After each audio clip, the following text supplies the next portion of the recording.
السلام عليكم ورحمة الله. أهلا بحضراتكم في لحظة تغيير. أتمنى من حضراتكم في الأول كده إنك تشتركوا في القناة وتفعلوا الجرس وتدوا لايك جميل من عندكم عشان المحتوى يرتفع. بطلب دايما من كده يا جماعة، بس للأسف المحتوى اللي فيه توعية ومحتوى ديني ما فيش أي تفاعل عليه.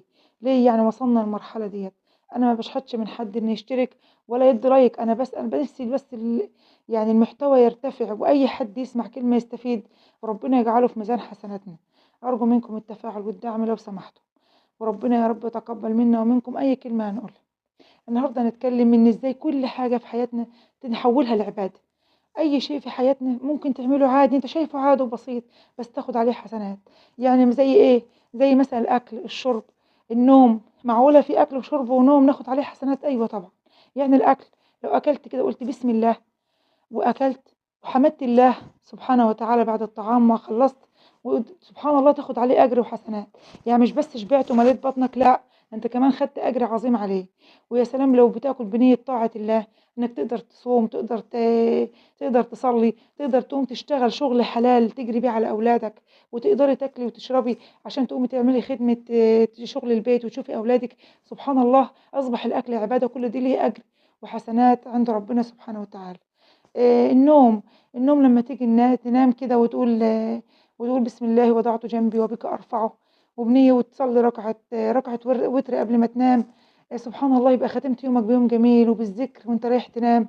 يعني النبي عليه الصلاة والسلام ليه حديث عظيم، إن حين ما يعني متى يغفر للعبد ذنوبه؟ قال عند النوم.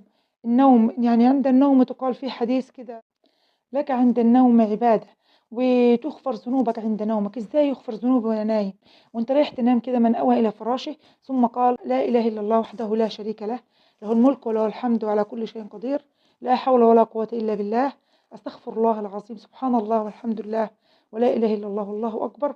تغفر لك كل ذنوبك. وان شاء الله اذا دعوت بدعوة بعد خلاص ما عادش في ذنوب تمنع اجابة الدعاء، يستجاب الله لك باذن الله.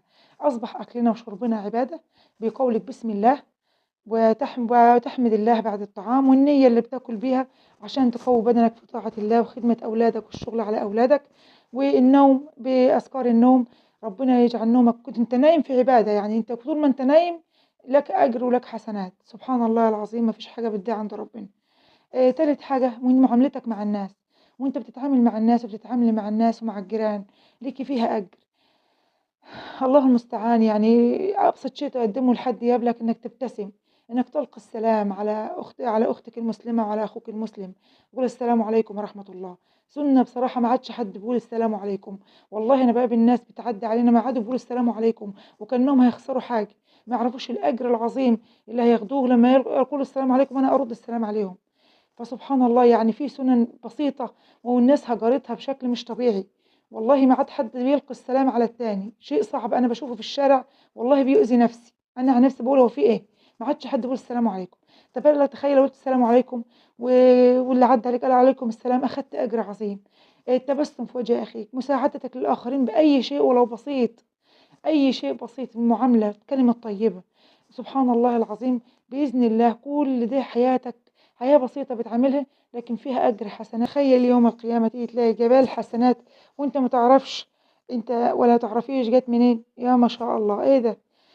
تخيل طلوعك السلم نفسه، لو قلت الله أكبر الله أكبر نازلة من على السلم وتقول سبحان الله، أجر عظيم بكلمات بسيطة وذكر بسيط. إن شاء الله ربنا يجعل لك جبال حسنات يوم القيامة من حاجات بسيطة خالص، يعني أنت ما خدتش منك جهد. ما بقولش مثلا نقوم الليل طول الليل ولا نصوم النهار في الحر ولا طول النهار مثلا، لا، حاجات بسيطة بعبادات بسيطة. إن شاء الله العظيم بإذن الله ربنا يتقبلها منا ويجعل لنا فيها جبال حسنات يوم القيامة بإذن الله. وأسأل الله العظيم أن ينفع بهذا الكلام وإنكم تستفيدوا منه والكلام ينتشر. وأسأل الله العظيم إن المحتوى ده ينفع به المسلمين وإن ينتشر وتساعدوني في رفعه. بنحاول نقدم حاجة بسيطة، نصيحة بسيطة. ربنا يتقبل منا ومنكم. ما تنسوش لو سمحتوا تشتركوا في القناة وتفعلوا الجرس. وأسأل الله العظيم رب العرش العظيم أن ينفع بكم ويصلح حالنا وحالكم، وإن شاء الله فيديو جديد بتوعية جديدة، وبإذن الله ربنا يتقبل بإذن الله. السلام عليكم.